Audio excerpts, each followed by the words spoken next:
FCRA amendment bill 2026 संसद में पेश हुआ और अब इसे लेकर देश भर में बहस छिड़ गई है। सरकार कह रही है कि इससे विदेशी फंडिंग में पारदर्शिता बढ़ेगी और गलत इस्तेमाल पर रोक लगेगी। वहीं कई एनजीओ और विपक्षी दलों का कहना है कि इससे सामाजिक संगठनों की आज़ादी प्रभावित हो सकती है।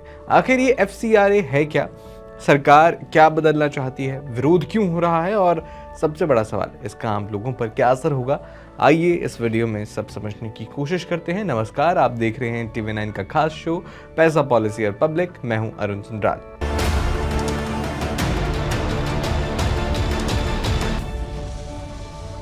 सबसे पहले समझते हैं एफसीआरए यानी फॉरेन कंट्रीब्यूशन रेगुलेशन एक्ट है क्या। ये भारत का वो कानून है जो तय करता है कि कौन से एनजीओ, ट्रस्ट, शैक्षणिक संस्थान, धार्मिक संस्थान या अन्य संगठन विदेश से पैसा, सामान या अन्य सहायता ले सकते हैं और इसका इस्तेमाल कैसे करेंगे। इस कानून का मकसद ये सुनिश्चित करना है कि विदेश से आने वाला पैसा भारत की सुरक्षा, संप्रभुता, सार्वजनिक व्यवस्था और राष्ट्रीय हित के खिलाफ ना हो या इसका इस्तेमाल ना हो। अब सवाल यह है कि सरकार नया संशोधन क्यों ला रही है। सरकार का कहना है कि पिछले कुछ सालों में ऐसे मामले सामने आए हैं जहां विदेशी फंडिंग से बनी संपत्तियां, प्रोजेक्ट्स और पैसे के इस्तेमाल को लेकर विवाद हुए। कई संगठनों का एफसीआरए लाइसेंस रद्द हुआ, कुछ ने खुद लाइसेंस सरेंडर कर दिया और कुछ का जो नवीनीकरण था वो नहीं हुआ। ऐसे मामलों में ये स्पष्ट नहीं था कि विदेशी फंडिंग से बनी संपत्तियों और बचे हुए धन का क्या हुआ। सरकार का कहना है कि नया कानून इसी खाली जगह को भरने और जवाबदेही बढ़ाने के लिए लाया जा रहा है। अब समझते हैं कि बिल में सबसे बड़ा बदलाव क्या प्रस्तावित है। देखिए, प्रस्ताव के मुताबिक अगर किसी संस्था का एफसीआरए लाइसेंस वो रद्द हो जाता है, खत्म हो जाता है या खुद उसे सरेंडर कर देती है वो संस्था, तो सरकार एक डेजिग्नेटेड अथॉरिटी यानी नामित प्राधिकरण नियुक्त कर सकेगी। ये प्राधिकरण उस संस्था के विदेशी फंड और विदेशी फंड से बनाई गई संपत्तियों का प्रबंधन करेगा। सरकार का कहना है कि इससे ये सुनिश्चित होगा कि विदेशी धन और उससे बनी संपत्तियां सार्वजनिक हित में ही इस्तेमाल हो और गलत इनका इस्तेमाल न हो। यहीं से विवाद शुरू होता है। कई एनजीओ और सामाजिक संगठनों और जो कुछ विपक्षी दलों का कहना है कि सरकार को इतनी व्यापक शक्तियां देना चिंता का विषय हो सकता है। उनका तर्क है कि अगर किसी संस्थान का लाइसेंस खत्म हो जाता है तो उसकी संपत्तियों और कागजों पर सरकारी कंट्रोल बढ़ सकता है। कुछ कानूनी विशेषज्ञों का कहना है कि इससे संस्थानों की जो स्वायत्तता है वो प्रभावित हो सकती है और सामाजिक संगठनों के काम करने का तरीका बदल सकता है।